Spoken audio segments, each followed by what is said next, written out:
আমাদের ইন্টার্ন চিকিৎসকরা ইতিমধ্যেই কিন্তু কর্মবিরতি চলে যাচ্ছে। তারা যদি এখনো এই যারা কুচক্রিয়া আছে, যারা মব সৃষ্টি করতেছে, তারা যদি না থামে, আমরা কিন্তু গ্রাজুয়ালি কমপ্লিট শাটডাউনের দিকে চলে যেতে বাধ্য হব। নার্সিং অ্যাসোসিয়েশন এবং নার্সিং অফিসার, টেকনোলজিস্ট, ফার্মাসিস্ট, তৃতীয় ও চতুর্থ শ্রেণীর সকল কর্মকর্তা কর্মচারী কিন্তু এদের প্রতিনিধিরা আছে। আমি ডাক্তার শাখাওয়াত হোসেন সৈকত, সভাপতি mid level doctor welfare association, Sher-e-Bangla medical college হাসপাতাল। ইন্টার চিকিৎসা থেকে আমি বলছি, সেটা হচ্ছে আমাদের একজন ডাক্তার ইন্টারনাল মেডিকেল অফিসার ডাক্তার দিলীপ স্যারের উপরে গতকাল অতর্কিতভাবে সন্ত্রাসীরা হামলা করেছে। এরই প্রতিবাদে আমরা ইন্টার্নিরা গতকাল ইভিনিং থেকে আমরা হচ্ছে কর্মবিরতিতে আসি।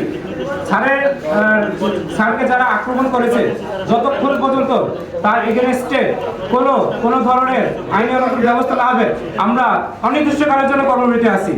ঠিক আছে, আমি ডাক্তার রাজীব। স্বাস্থ্য সংস্কার আন্দোলন নামে এই যে রোগীদের উপর রাস্তার উপর থেকে ইট পাটকেল নিক্ষেপ, এবং আমরা গতকালকে কিছু ভিডিওতে দেখছি যে তারা দেশীয় অস্ত্র, কারো হাতে আমরা দেশীয় অস্ত্র পর্যন্ত দেখছি। এরা ছাত্রদের নাম ভাঙিয়ে এভাবে স্বাস্থ্য সংস্কার নামে এই অযৌক্তিক আন্দোলন আমরা মানব না।